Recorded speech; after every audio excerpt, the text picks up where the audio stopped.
Hi there, my name is Blaine and welcome to my channel. Today we're going to talk about the current drivetrain setup in my Dodge A100 van and also the new setup that's about to go in it. Alright, so this is for everyone who's not too familiar with these Dodge A100 vans or really any early American van. On these, unlike a Volkswagen, the engine is actually between the two front seats. It's in the front, just like a truck. So it's sort of almost a mid-engine, but not quite. You have a lot of room up here in the front. And still leaves you a lot of room in the back for cargo or passengers or whatever you needed. You can open up this here, and this is how you get access to the motor. It's a little dirty in here right now, but this is what I have. It's a 360 Magnum out of a 97 Ram, and behind that is an A518 overdrive transmission out of like a 1995 Dodge van. The sides on this doghouse bolt on, so you can remove the sides, the front, everything. The only thing that really holds the front in place kind of permanently is that the radiator mounts to it. So you can get to all sides of it fairly easily, unbolt it, and work on it. All right, y'all, so let's take a ride and we can discuss the problems that I've had with this current setup and why I'm upgrading to a more modern, more powerful, better overall setup.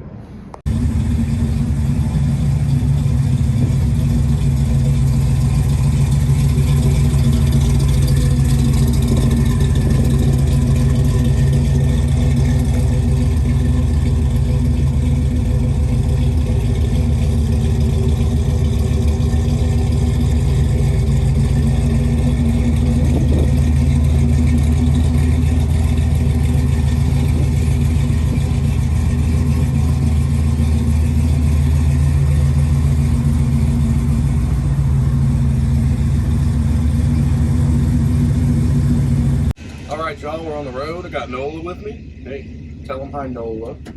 And let's talk about a few things that I don't like with the current setup. So again, the current setup is a 360 Magnum small block Mopar engine. It's an overdrive transmission from another early 90s Dodge.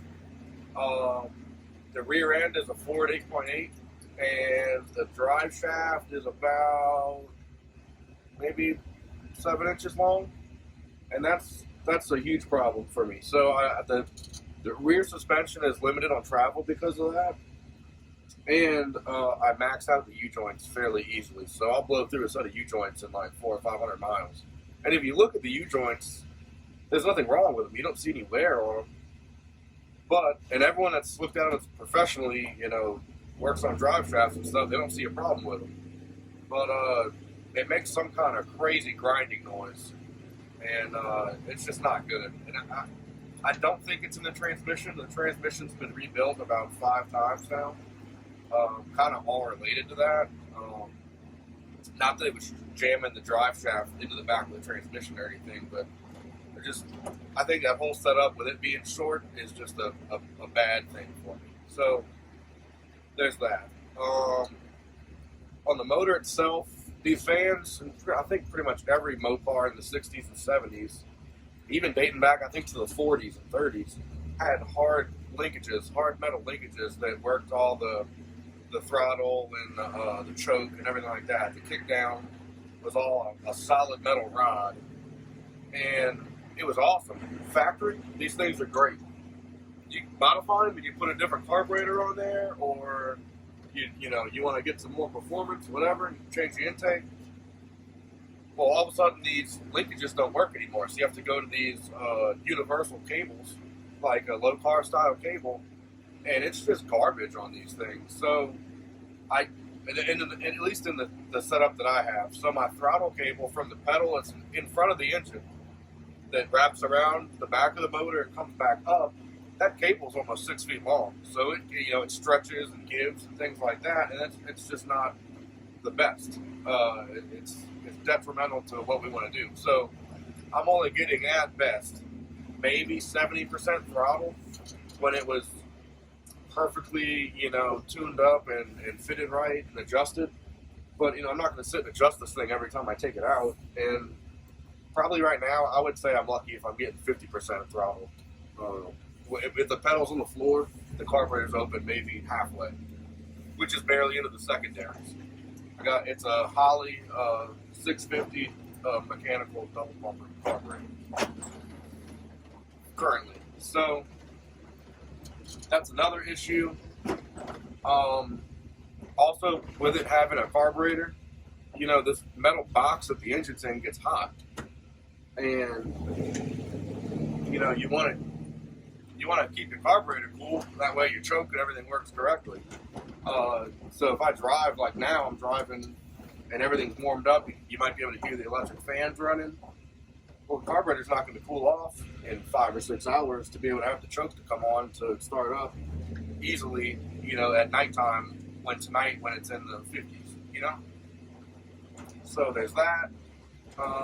What else? Currently the overdrive is on a switch, so it does 1, 2, 3 on its own, and I'll flip the switch and it'll go into fourth, which is okay. That works decent. But there's better ways that can be done.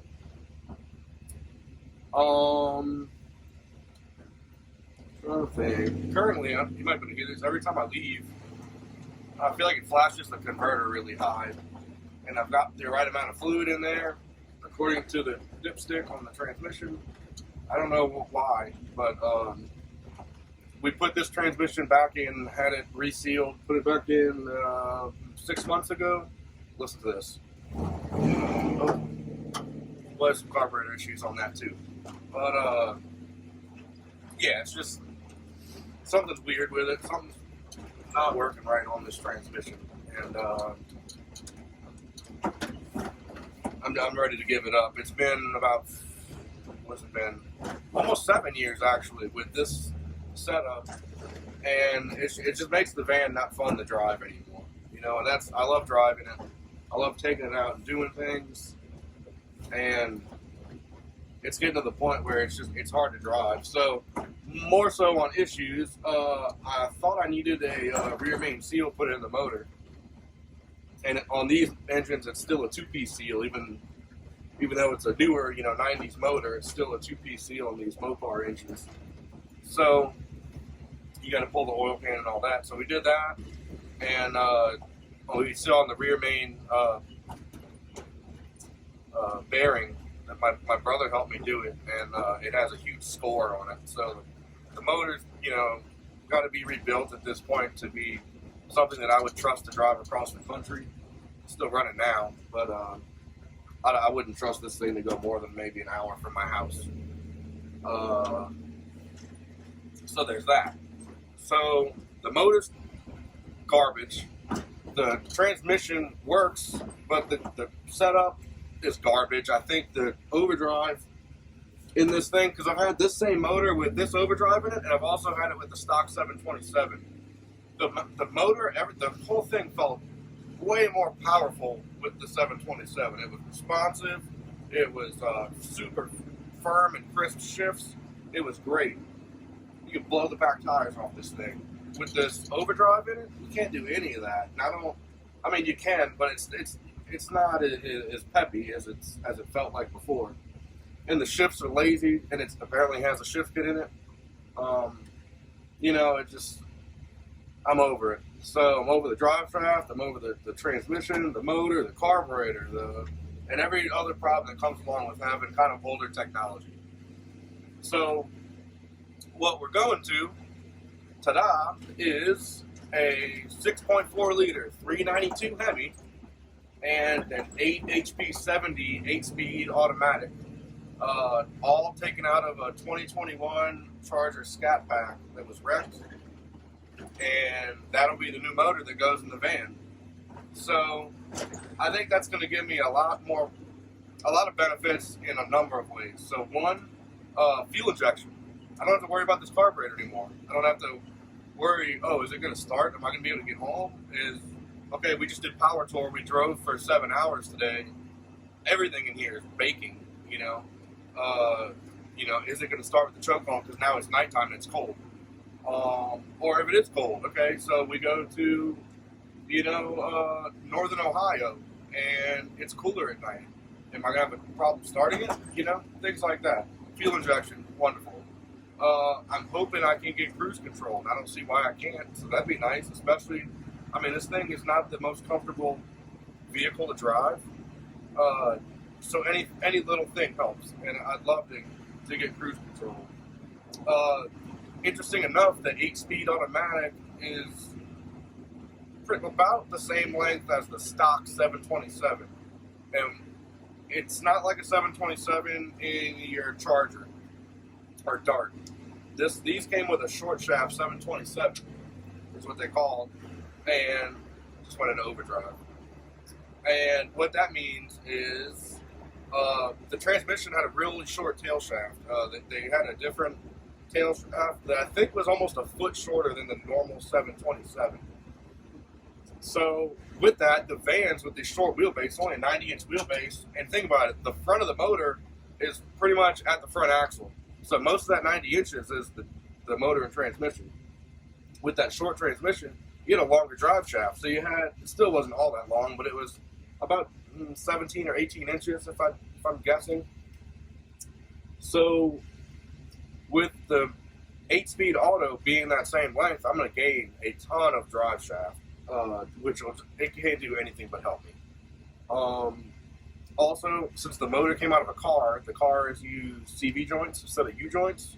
So that's what I'm hoping to use with this van and the rear end I have right now. So somehow I'll have to figure out how to get a CV joint onto the 8.8, but I'm not worried about that. That's small problems.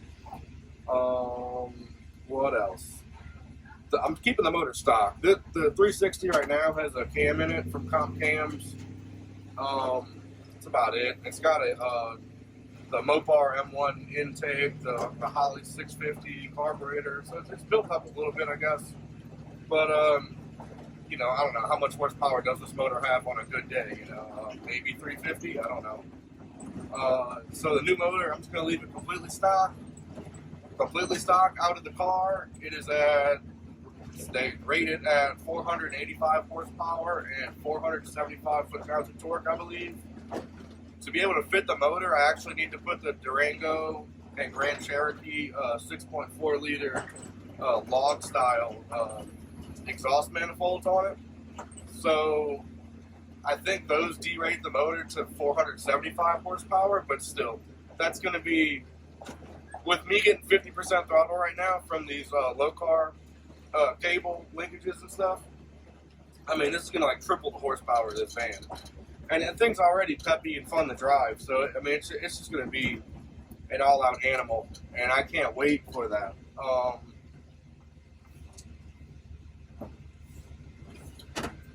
So yeah, it should be just nothing but good things happening, and I can't wait. And I'm hoping to share the whole build with you guys on YouTube, and kind of just open the world up about these vans. From what I know, I'll be the first van with the 8-speed automatic. There's been a few A100s, I think, with Gen 3 Hemis. Most of them are the older Gen 3 Hemis, like 03 to 09 or whatever. And I think I've seen maybe one newer one, an Eagle motor, so it's a 5.7. So I might be the only or the first 392 as well. I'm really not sure on that. But it's going to be nothing but a good time. Hopefully it's nothing but improvements for me. We'll head back and we'll talk about that motor and how I think it's going to fit together, at least in my head.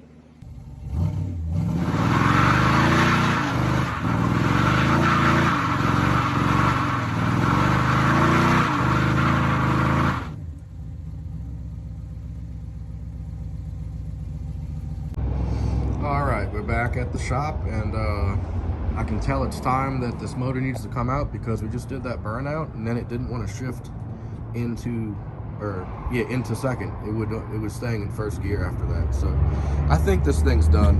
So it's done. I did figure out when I said it was like flashing the converter high. We wanted to go do the burnout.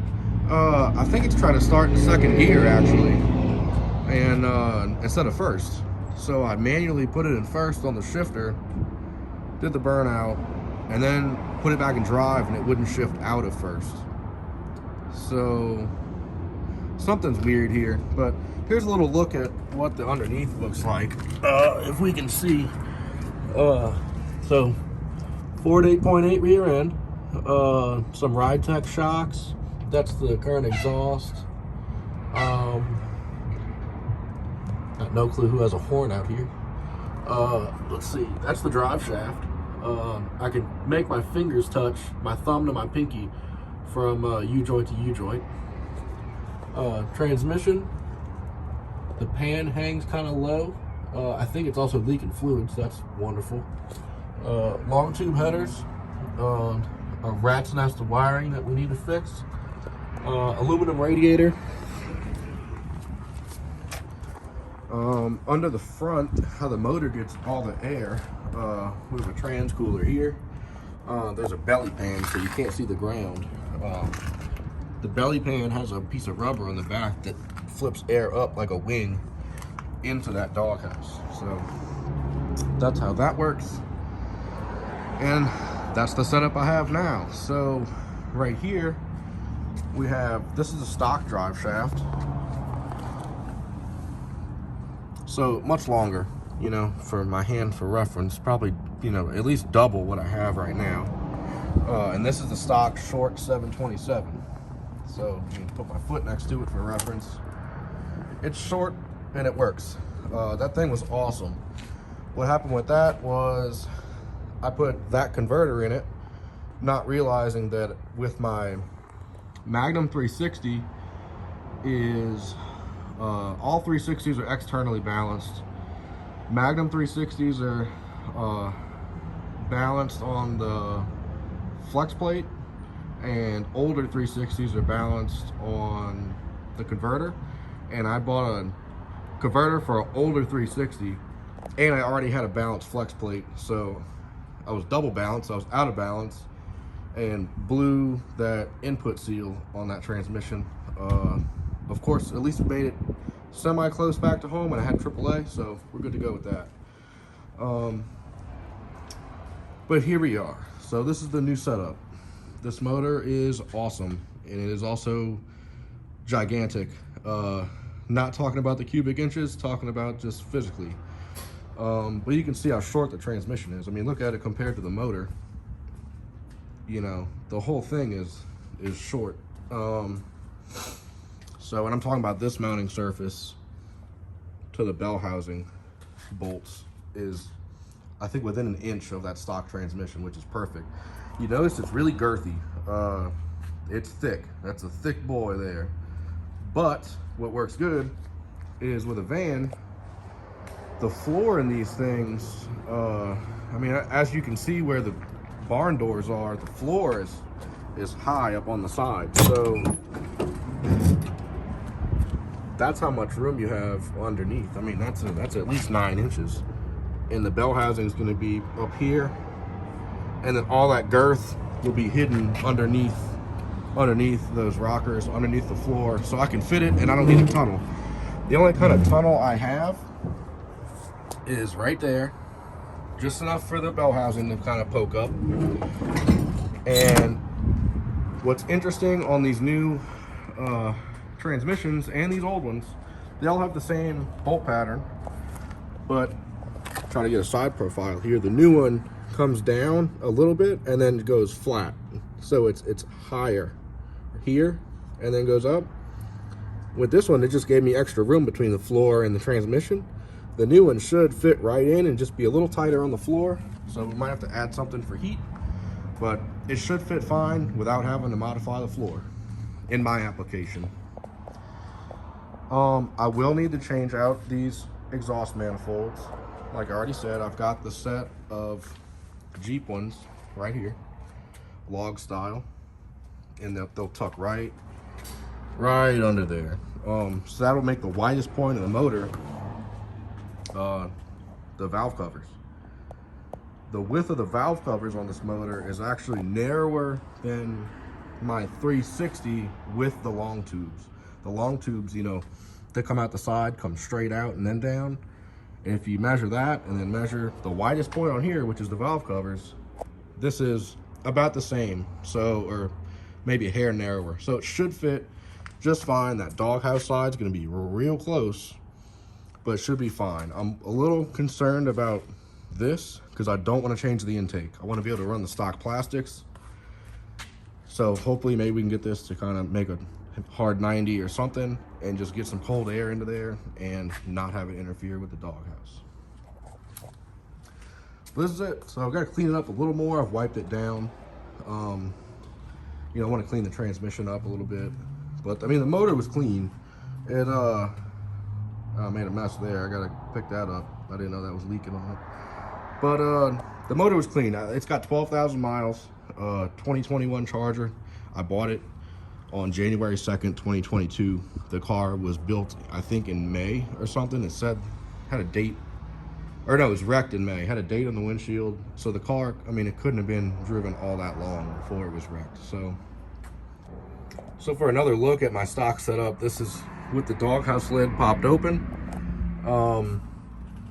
Aluminum radiator, all the accessories. Luckily, that's factory brackets for the Magnum, and they're tucked up tight, and they're fairly tight on the new motor as well. I'm not sure how that's going to work on some of the things, but once again, that's small problems. We'll deal with that later. I'm just more worried about fitting the motor physically.